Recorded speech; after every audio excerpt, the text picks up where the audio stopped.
Mais qu'est-ce qui s'est passé? Alors comme ça, à Rennes, un service de sécurité privé, service de sécurité de la boîte de nuit 1988 à Rennes, se permet de faire le boulot de la police. Alors oui, je vous arrête tout de suite avant de mettre un commentaire. La police, c'est vrai que parfois ne fait pas très bien son travail. Aussi, un manque d'effectifs et un manque de moyens. Aussi, c'est pas pour les défendre, mais c'est la réalité. Bref, service de sécurité privé, service de la boîte, sécurité de la boîte, qui fait le travail de la police. Il y a le protagoniste et le responsable de ce même service de sécurité de cette boîte de nuit, il s'appelle le Jarl, le Jarl, bref, assez connu sur TikTok et sur X, enfin plus sur TikTok, influenceur apparemment, moi je connaissais pas trop avant, influenceur d'extrême droite, qui est déjà apparu sur des plateaux de TPMP à plusieurs reprises, qui avait été pris en photo avec Bruno Retailleau il y a de cela quelques semaines. Bref, il est considéré comme d'extrême droite, lui et sa milice. Sa milice, c'est ses potes qui font la sécurité. Et ils se sont permis de violenter, frapper, gazer des gens aux alentours de leur fameuse boîte de nuit à cause d'une free party qui aurait été organisée aux abords de cette même boîte de nuit dans un vieux et ancien cinéma. Dans cet ancien cinéma, à peu près 300-400 personnes auraient décidé de faire une free party, une fête, voilà, boum boum, la technologie, la musique techno, un peu de produits illicites, voilà. Ils avaient prévu ça jusqu'au lendemain midi. Sauf que eux, le Jarl, là, et son équipe, en ont décidé autrement. Ils se sont pris pour la police, ils se sont pris pour des juges, tu vois, ou des huissiers de justice, peuvent venir expulser des gens. Car le Jarl dit que la police ne fait pas trop son travail, donc on a dû le faire pour éviter que les clients de ma boîte de nuit soient mis en danger. Il dit qu'il avait à peu près une 300 de ses clients qui faisaient une file d'attente devant son établissement et qu'il avait peur pour ces 300 personnes qui sont en danger par les gens qui étaient venus faire la free party et qui sont en train d'expulser avec l'aide de la police. Enfin, c'est comme il le dit. Ça s'est passé le samedi soir et le lendemain, aujourd'hui dimanche, je vous tourne la vidéo, il est 23h30 même.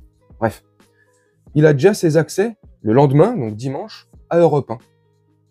Chez La Tour du Pain, ou La Tour de la Baguette, ce que vous voulez, et il s'explique.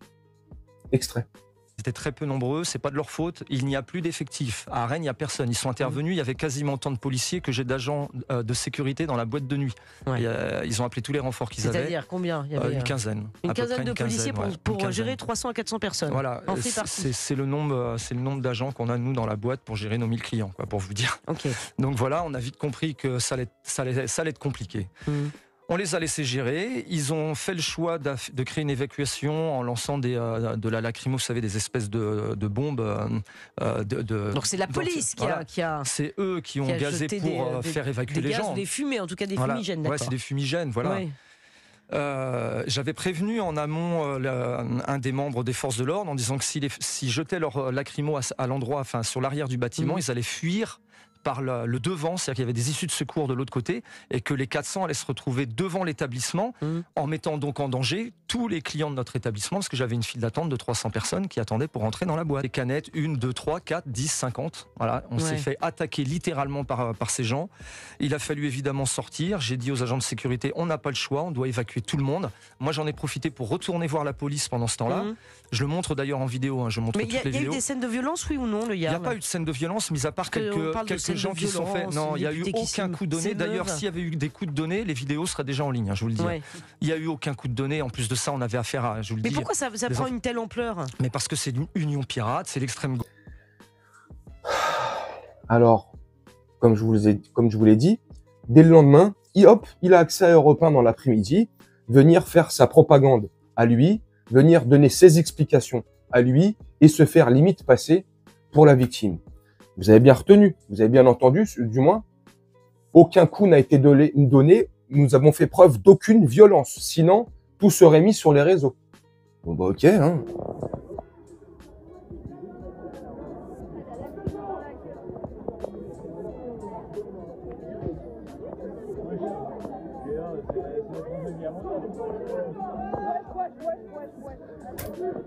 C'est vrai que ça, c'est pas de la violence. Non, c'est pas de la violence. C'est juste une petite mise au point ou, comme on dirait aujourd'hui, une petite mise à jour. C'est pas violent, ça. Non, c'est pas violent. Il dit qu'ils n'ont pas fait preuve de violence. Pas du tout.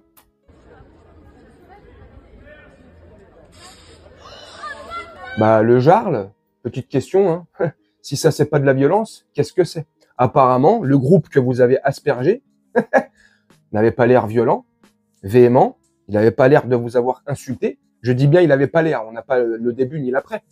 Surtout le début. Mais ils ont l'air de partir à l'opposé de vous. Mais vous et votre acolyte, vous dérangez pas pour les asperger. C'est vrai que ça, c'est pas de la violence. C'est de la pédagogie. C'est une mise à jour. C'est super. Mais comment ça se fait que le lendemain, il a déjà ses entrées à Europe 1, le type, et qu'il avait déjà auparavant ses entrées dans TPMP et qu'il les aura sûrement encore? Peut-être parce qu'il fait partie de l'extrême droite, je sais pas. Peut-être parce qu'il est proche, et quand je dis proche, il n'est pas proche de Retailleau, mais il s'est fait photographier, comme je vous disais en début de vidéo, avec Bruno Retailleau il y a quelques semaines de cela. Quand Bruno Retailleau, si je dis pas de conneries, était passé à Rennes. C'est de là que j'avais commencé à entendre parler du Jarl. Hop. Mec, responsable de la sécurité d'une boîte de nuit, ça fait le kéké, ça fait le malin, ça fait des vidéos de propagande, où ça se filme en permanence avec une voix mielleuse derrière. Ça fait quelques semaines que j'avais vu ça. Oui, vous savez là, nous, on n'est pas pour la violence.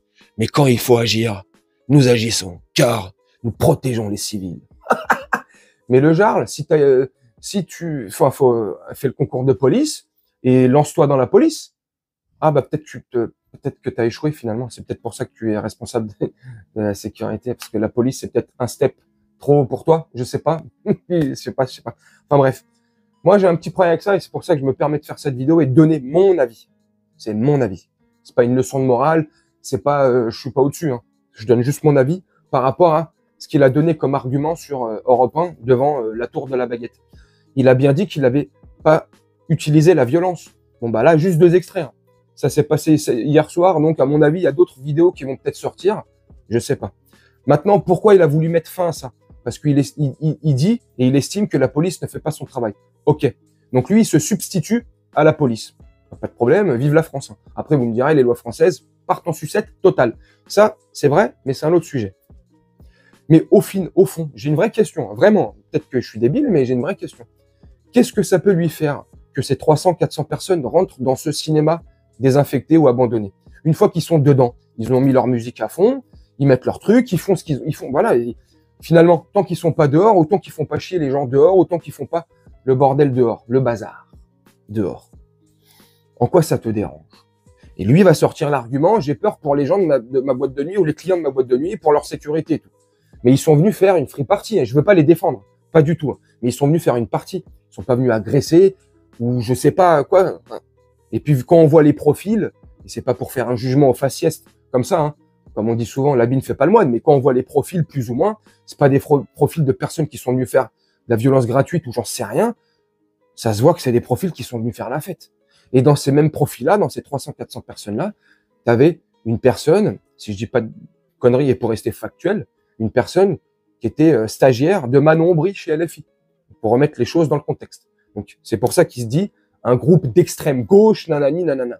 Mais, extrême gauche, enfin, je pense pas que le mouvement là était politique.